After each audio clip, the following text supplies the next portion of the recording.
So now I'm trying to go into a low-carb phase where I'm allowing some carbs. That's why I have the berries. You also have to rotate your berries. You don't want to have the same ones all the time. So strawberries are good, and red raspberries are good. Black raspberries, anything. But black raspberries are a little bit high in oxalate. All these berries have some oxalate. So if you are an anti-oxalate person, you want to limit it. And you also notice that my serving size, this serving size of blueberries is a little large for me. You don't need many. If you have some berries with each meal, it adds up. You know, 3 or 4 meals a day. So you want to go with about a quarter cup of berries, something like that.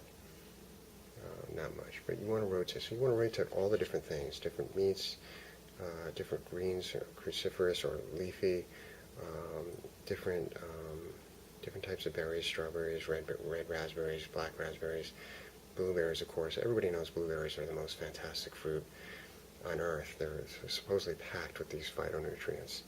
So if you talk about the phytonutrients, the things that are anti-cancer and anti-inflammatory, I mean, they just have so many good properties. The leafy greens, berries, and nuts are all fantastic for it. You also notice here I have 2 capsules of fish oil. So I'm currently working fish oil into my daily diet. So I take 2 a day of these fish oils, and I take 1 multivitamin. I use the Centrum brand multivitamin in a different meal, at a different meal. I don't have it all at the same meal. Not that it would matter, probably. Fish oil is, it's high in omega-3, and it's just, everybody says it's fantastic. So it's a good thing it's probably a good thing to add in there. Fish is a great meat, and you can have that with your low-carb diet, but fish carries some risk in the form of mercury, PCBs, radiation, if there's been a recent meltdown. So especially the longer life fish like tuna that acquire a lot of mercury throughout their life. So by eating just the fish oil capsules, you can get all the goodness, and hopefully without the PCBs or the mercury or the radiation, whatever it might be in fish. But I used to love salmon. I used to have it as part of my diet, but lately I haven't been taking it, but I'm trying to take the fish oil. So again, salmon is a fantastic food, but it's up to you to decide whether or not you want to go with the risk of PCBs and any other things that could be in there. Okay, so a couple other things. This is my drink, and it's water. It's the spring water that I buy in the gallon at the supermarket. And try to get the highest quality, spring water you can get at the supermarket.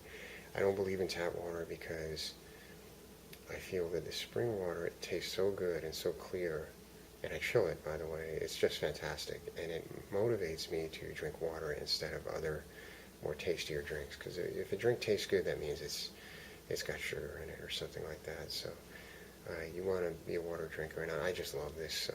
This is just fantastic. This chilled water this spring is crystal clear. This brand is a very good brand. Tap water is going to have chlorine. It just doesn't taste good. No matter how much you filter it, I don't believe in those filters. They just don't seem to do anything to me, in my opinion. So I highly recommend an all-water diet as far as beverages. But I know there's a lot of good drinks out there. Coffee and tea have a lot of good phytonutrients as well. It's hard to argue against those things. Alcohol can be good for you in some ways as well. Wine. But a lot of doctors would say you're better off not having alcohol. But it's up to the individual, I guess. But certainly sugar drinks, any drink that has sugar in it, should be just completely out of your diet, and go with water. And like I said, buying high quality water allows you to do this. There's one other thing I want to show you. This is my dessert. Okay, this is a half serving of dark chocolate. This is absolutely exquisite. This is the chocolate that I have choice for me. Okay, it's Lindt 85%.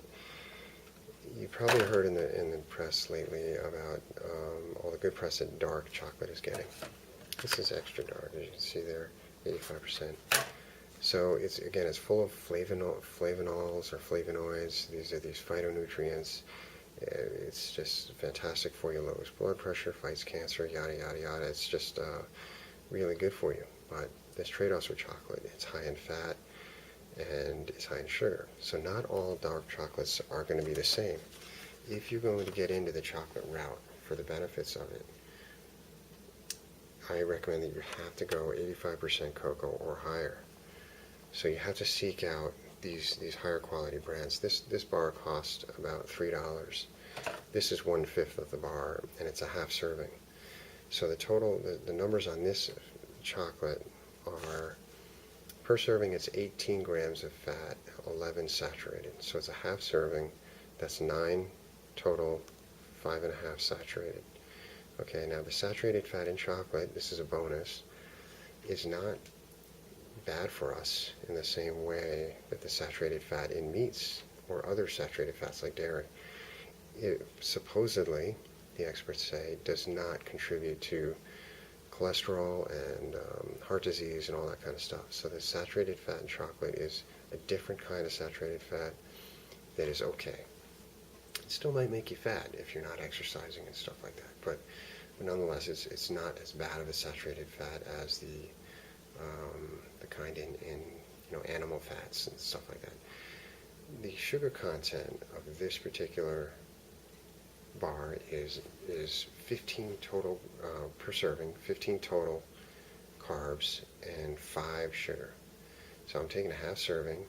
Oh, one other thing of note is there's 6 grams of fiber in this. So when you're doing carb counting, you can subtract out fiber carbs, because fiber carbs are good carbs. They're good for you, and they do not contribute to blood glucose. So 15 minus 6 is 9. So we have 9 total carbs, 9 total bad carbs, and 5 sugar, which is a really bad carb. I'm doing a half serving, so what I'm getting here is 4.5 total carbs and 2.5 sugar. Of those 5, 2.5 are sugar, okay, in this serving of chocolate.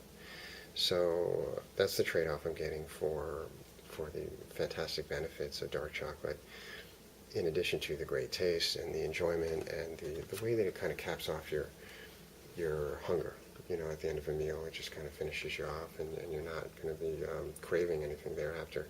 So again, the 85%, the higher the percent, the higher the content of flavonoids, which are those fantastic phytonutrients that are in chocolate that you want to have to take advantage of.